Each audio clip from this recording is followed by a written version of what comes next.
Several states are suing the Trump administration over new regulations it will make to a nearly 20-year-old student debt forgiveness program. Jasmine Espinosa with the story. States such as Massachusetts, New York, California, and more filed a lawsuit against the Trump administration over new regulations it will make to the Public Service Loan Forgiveness Program.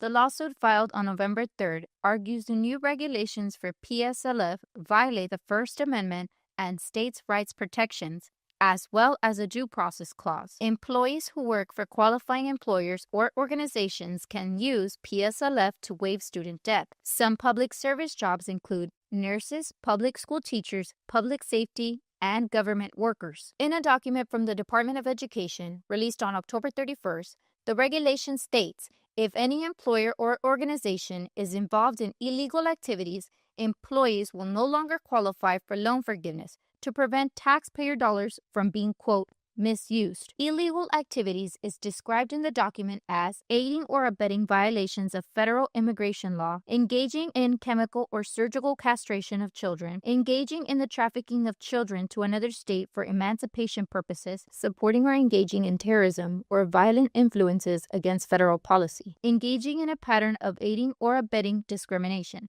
Political science professor Alvaro Corral says the illegal activities language may be politically motivated. The Trump administration has essentially threatened to withhold this program or end this program for states, for public servants in states that don't go along with a series of President Trump's executive orders, especially in the realm of immigration enforcement. According to court documents, the plaintiffs of the suit argue the illegal activities description is too vague.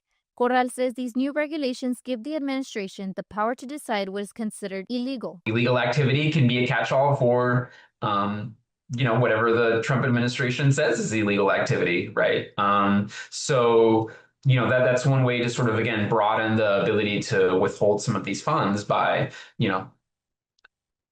keeping these rules somewhat vague. According to the Education Data Initiative, the government has forgiven more than $1.8 billion of student debt to public service employees who made 120 minimum payments on their student loans and were employed in public service for 10 years. Corral says the program provides incentives to students going into professions such as public education. One way to make this profession a bit more lucrative for students is to say, hey, if you out of college go and go into teaching at a public school, an additional benefit will be that maybe you'll have some of your student loan debt forgiven.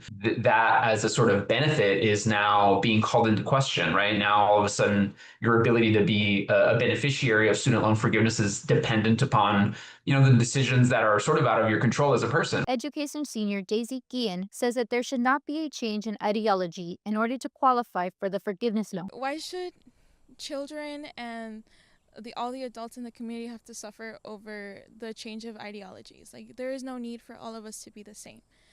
And then who gets to tell me why I can or I can't work with a certain group?